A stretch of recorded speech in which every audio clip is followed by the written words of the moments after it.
नमस्कार, मैं दीपक कुमार आप सभी का स्वागत करता हूँ दादा पर। दोस्तों, बिहार में हाहाकार बा क्योंकि नीतीश कुमार बा। जी हाँ, अब यही स्लोगन बिहार के लिए ठीक रहेगा, क्योंकि बहुत दिनों से हमने सुन लिया कि बिहार में बहार बा क्योंकि नीतीश कुमार बा, पर ऐसा कुछ दिख नहीं रहा है कि बिहार में बहार क्या है। आज तक यही समझ में नहीं आ रहा कि बिहार में बहार किस चीज़ का है।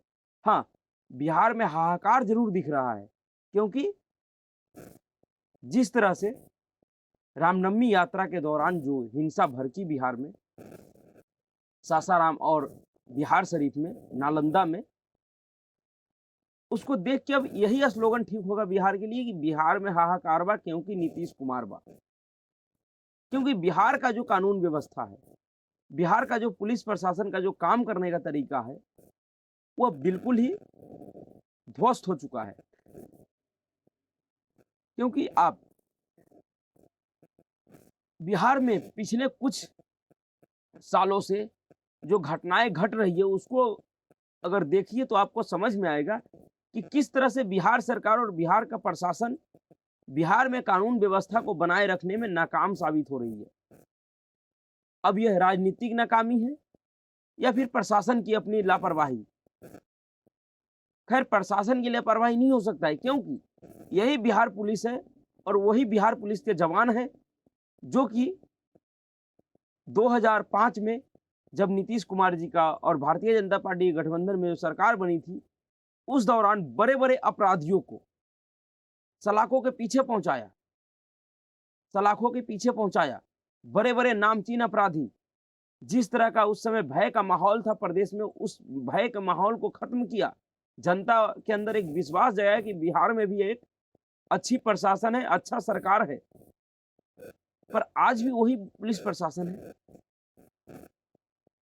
आज पूरी तरह से बिहार के शासन कानून व्यवस्था फेल हो चुका है। तो इससे दिखाता है कि अब कमी प्रशासन में नहीं, कमी बिहार के जो जिम्मेवार लोग हैं, जो नेता हैं, जिनके ऊपर ये जिम्मेवारी है कि बिहार के कानून व्यवस्था अच्छी तरह से चले, उनके नियत में कहीं न कहीं कोई खोट है।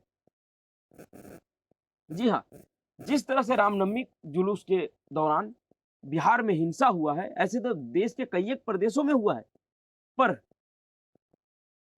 कुछ प्रदेशों में जो कार्रवाई हुई है, वो वाक़ई एक उचित कार्रवाई हुई है। पर बिहार और पश्चिम बंगाल 2 ऐसे राज्य हैं जहाँ सबसे भीभत्स तरीके से हिंसा हुई है और इन दोनों ही राज्यों में कानून व्यवस्था पूरी तरह से फेल है। पर हम सिर्फ बात करेंगे बिहार का।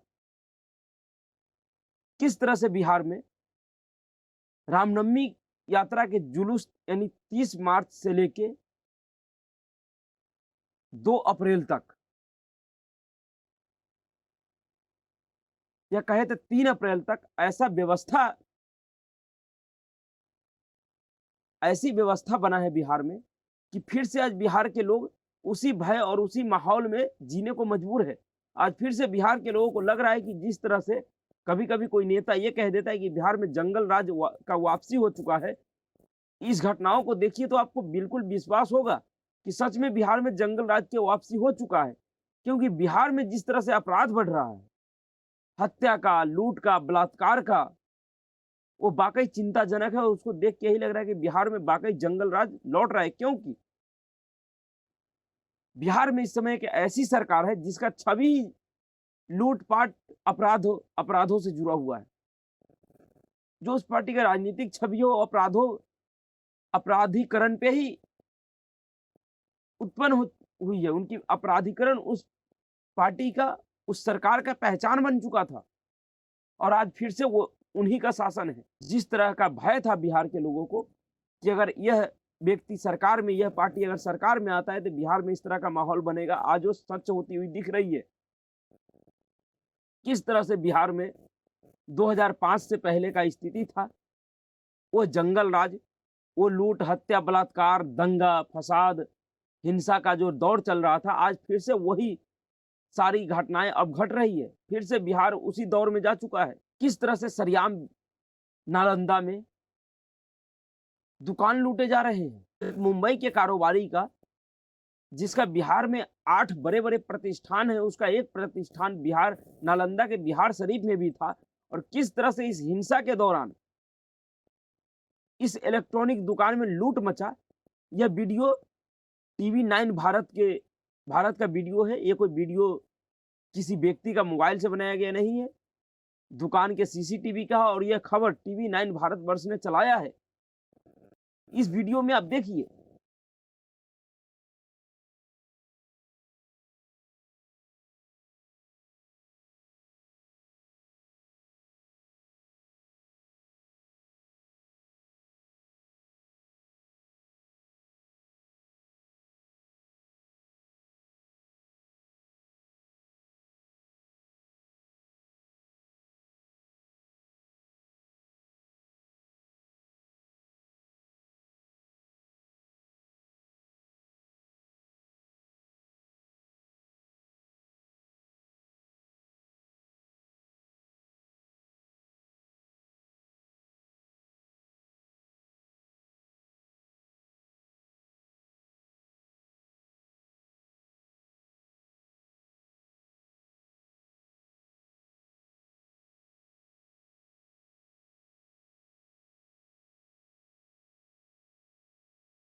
किस तरह से इस दुकान में लूट मचा हुआ है। दरअसल ये सब वही घटनाएं घट रही है जो बिहार में शोरूम का लूटना, चाहे वो गाड़ी का शोरूम हो या इलेक्ट्रॉनिक सामान का शोरूम हो, 2005 से पहले आम बात थी। और यही कारण है कि बिहार में कोई बहुत बड़ा शोरूम नहीं खुल पाया, कोई बहुत बड़ा कारखाना, कोई बहुत बड़ा उद्योग नहीं लग पाया। जो भी उद्योग था, जो भी कारखाना था, वो धीरे-धीरे बंद हो गया, चलने के बजाय इन्हीं लूट के वजह से। और आज फिर से बिहार उसी दौर में जा चुका है। एक तरफ तो बिहार सरकार कहती है कि हम उद्योग लगाने के लिए इन्वेस्टर सबमिट कर रहे हैं, इन्वेस्टरों को बुला रहे हैं। तो इन्वेस्टर यहाँ क्यों आएगा? अपना कारखाने लुटवाने के लिए आएगा भाई, अपना शोरूम, अपना गोडाउन लुटवाने आएगा।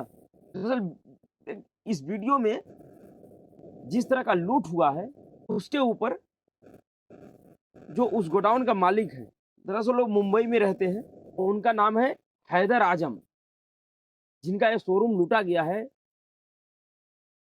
उस शोरूम के मालिक हैदर आजम है, जो कि भारतीय जनता पार्टी के नेता भी है।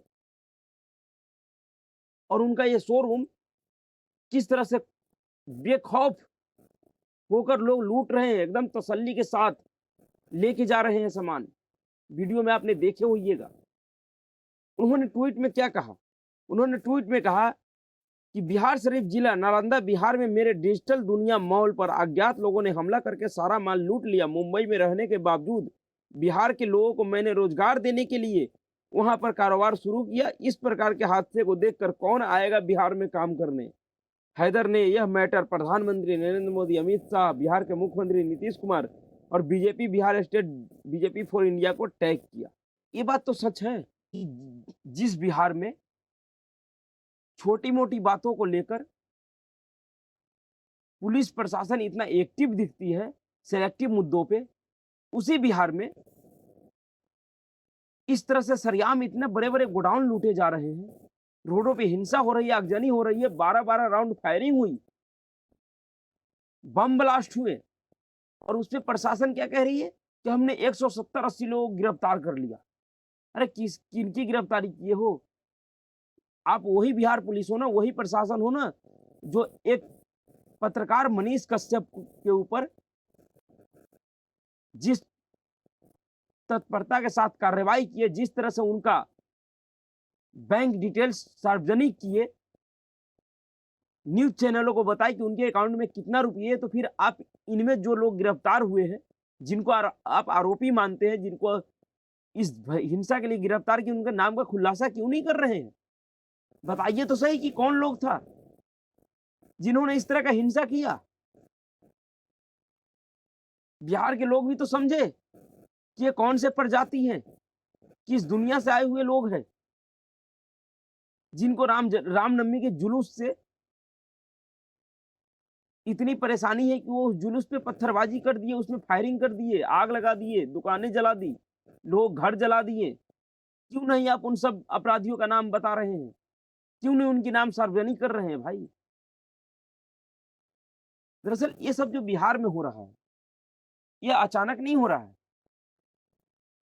अभी बिहार में कुछ समय पहले बिहार का जो तथाकथित महागठबंधन का जो सरकार चल रहा है, जो बिल्कुल लुल्ली लंगड़ी और निकम्मी सरकार है, उनका एक महारैली हुआ था पूर्णिया में। उस महारैली में बिहार के उप मुख्यमंत्री तेजस्वी यादव है, उन्होंने एक बात कहा था और उस बातों को सुनने के बाद आपको समझ में आ जाएगा कि वाक़ई जो उन्होंने कहा था, उसी के अनुरूप बिहार में घटनाएँ घट रही है। उन्होंने क्या कहा था? उन्होंने कहा था कि बिहार में जंगल राज नहीं, जनता का राज है। जी हाँ, आप समझिए जनता का राज का मतलब क्या होता है? क्योंकि इस देश में हर कोई जानता है कि ये इस देश में कानून का राज है, संविधान का राज है। पर जिस प्रदेश में कानून और संविधान का राज खत्म हो जाए और जनता का राज आ जाए, उस प्रदेश में ऐसी स्थिति होती है। इसी तरह से हिंसा होता है, इसी तरह से दंगे होते हैं, फसाद होते हैं, लूट होते हैं, लोगों के शोरूम लूट लिए जाते हैं, गाड़ी के शोरूम लूट लिए जाते हैं दिन दहाड़े, इलेक्ट्रॉनिक सामान का शोरूम लूट लिए जाते हैं और हत्या, बलात्कार, इन सब चीज़ों का तो कोई गिनती नहीं है बिहार में फिलहाल। जनता का राज जो उन्होंने बोला था, दरअसल आप जनता का इनका कौन-सा जनता वाला राज है? यह राष्ट्रीय जनता दल, उनका राज है। उनका कहने का ये अर्थ था कि बिहार में फिर से राष्ट्रीय जनता दल का राज है। इसलिए उन्होंने कह दिया कि बिहार में जनता का राज है। और यह प्रदेश देखा है कि बिहार में जब-जब तेजस्वी यादव वाले जनता का राज होते हैं या आरजेडी पार्टी के जनता का राज होता है, तब तक इस प्रदेश का क्या हाल हुआ है, ये किसी छुपा हुआ नहीं है। और फिर से आज का बिहार उसी दौर में जा रहा है। बिहार की प्रशासन चाहे कुछ भी कह ले, पर जिस तरह से बिहार में अग्निवीर के नाम पे जो उपद्रव हुआ, रेलें जलाई गई, रेलवे स्टेशन जलाया गया, रास्ते पे हिंसा हुआ, बसें जलाई गई। उसके बाद जिस तरह से अभी रामनवमी में जो हिंसा हुई है, जिसमें गोलीबारी से लेके बम ब्लास्ट तक हुए, चाहे बनाने वाला ही हो। बिहार पुलिस कह रही है कि बम से हमला नहीं हुआ, बल्कि बनाने वाले बनाते समय ब्लास्ट कर गया। तो ये तो और शर्मनाक है बिहार पुलिस के लिए।